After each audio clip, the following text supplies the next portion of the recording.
नमस्कार दोस्तों, जैसा अभी हम फंडामेंटल राइट्स के बारे में पढ़ रहे हैं, तो आपको पता है कि एक आम आदमी को संविधान की तरफ से 6 फंडामेंटल राइट्स मिलते हैं।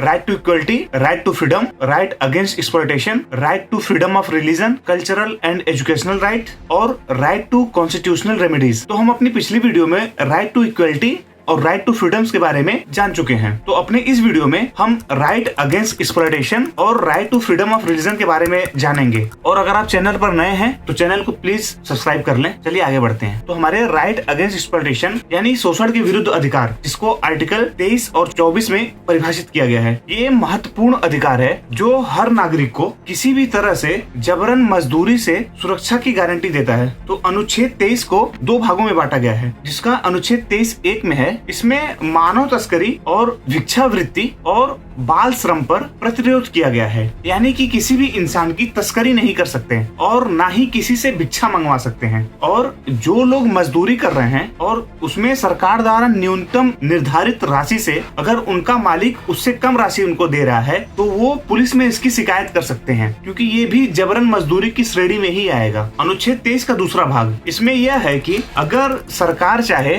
किसी से भी कोई भी सरकारी काम करवा सकती है, जैसे कि मिलिट्री, आर्मी, पुलिस, ये सब, लेकिन इसमें सरकार धर्म, जाति, वर्ग या किसी भी प्रकार का भेदभाव नहीं कर सकती। और ये कार्य करवाने के लिए सरकार आपको पैसे देगी या नहीं देगी, ये सरकार के ऊपर है। आर्टिकल 24 यानी अनुच्छेद 24, इस अनुच्छेद में बताया गया है कि 14 वर्ष से कम आयु के किसी भी बच्चे को कारखाने या खदान में काम नहीं करवाया जा सकता है। हालांकि गैर खतरनाक कार्यों में बच्चों को नियोजित करने की अनुमति है। हमारा चौथा फंडामेंटल राइट्स है right to freedom of religion यानी धार्मिक स्वतंत्रता का अधिकार। इसको आर्टिकल 25, 26, 27 और 28 यानी 4 अनुच्छेद में परिभाषित किया गया है। भारत का संविधान न केवल व्यक्तियों को बल्कि भारत में धार्मिक समूहों को भी धार्मिक स्वतंत्रता के अधिकार की गारंटी देता है, जिसमें से कि अनुच्छेद 25 सभी नागरिकों को अपने आराध्य या किसी भी धर्म को मानने और उस धर्म के प्रचार की गारंटी देता है। हालांकि ये सारी स्वतंत्रताएं सार्वजनिक व्यवस्था, स्वास्थ्य और नैतिकता के अधीन है।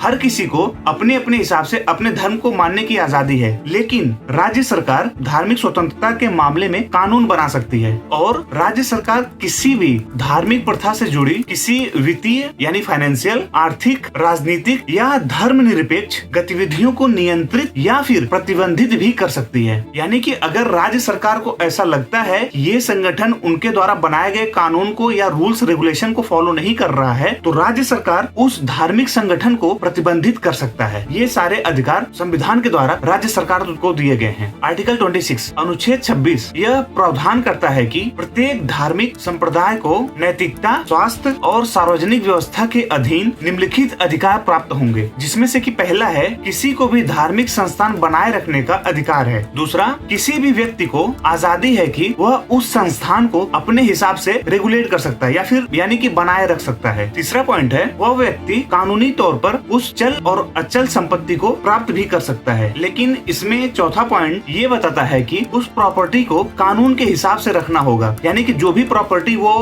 एक्वायर कर रहा है, अपने पास रख रहा है, उसकी सारी रिपोर्टिंग वो गवर्नमेंट को करेगा। आर्टिकल 27 अनुच्छेद 27 के अनुसार अगर किसी संगठन का पैसा सीधे तौर पर धर्म के लिए या धर्म के प्रचार में किया जा रहा है तो सरकार उस पर टैक्स नहीं लगा सकती। यानी कि धर्म में प्रयोग किए जाने वाले पैसे पर सरकार का कोई भी टैक्स नहीं लगेगा। अगला आर्टिकल 28 यह अनुच्छेद धार्मिक समूहों द्वारा संचालित शिक्षक संस्थान को आजादी देता है कि वो वहाँ पर धार्मिक पढ़ाई कर सकते हैं। यानी कि जैसे गुरुकुल, मदरसा, इन सारी जगहों पर आप धार्मिक पढ़ाई कर सकते हैं, लेकिन किसी भी सरकारी संस्थान में धार्मिक शिक्षा नहीं दी जा सकती है। इसमें एक पॉइंट और है, अगर किसी धार्मिक संस्थान को गवर्नमेंट पैसे दे रही है उसको चलाने के लिए, उस संस्थान में एडमिशन लेने के लिए आप भेदभाव नहीं कर सकते। उसमें जो चाहे वो एडमिशन करवा सकता है, वो चाहे किसी भी धर्म का हो या फिर किसी भी जाति का। अगर आपने वीडियो यहाँ तक देख लिया तो आपको वीडियो कैसा लगा प्लीज कमेंट करके जरूर बताएं। अगले वीडियो में हम कल्चरल एंड एजुकेशनल राइट्स और राइट टू कॉन्स्टिट्यूशनल रेमेडीज के बारे में जानेंगे। और अगर आप चैनल पर नए हैं तो चैनल को प्लीज सब्सक्राइब कर लें।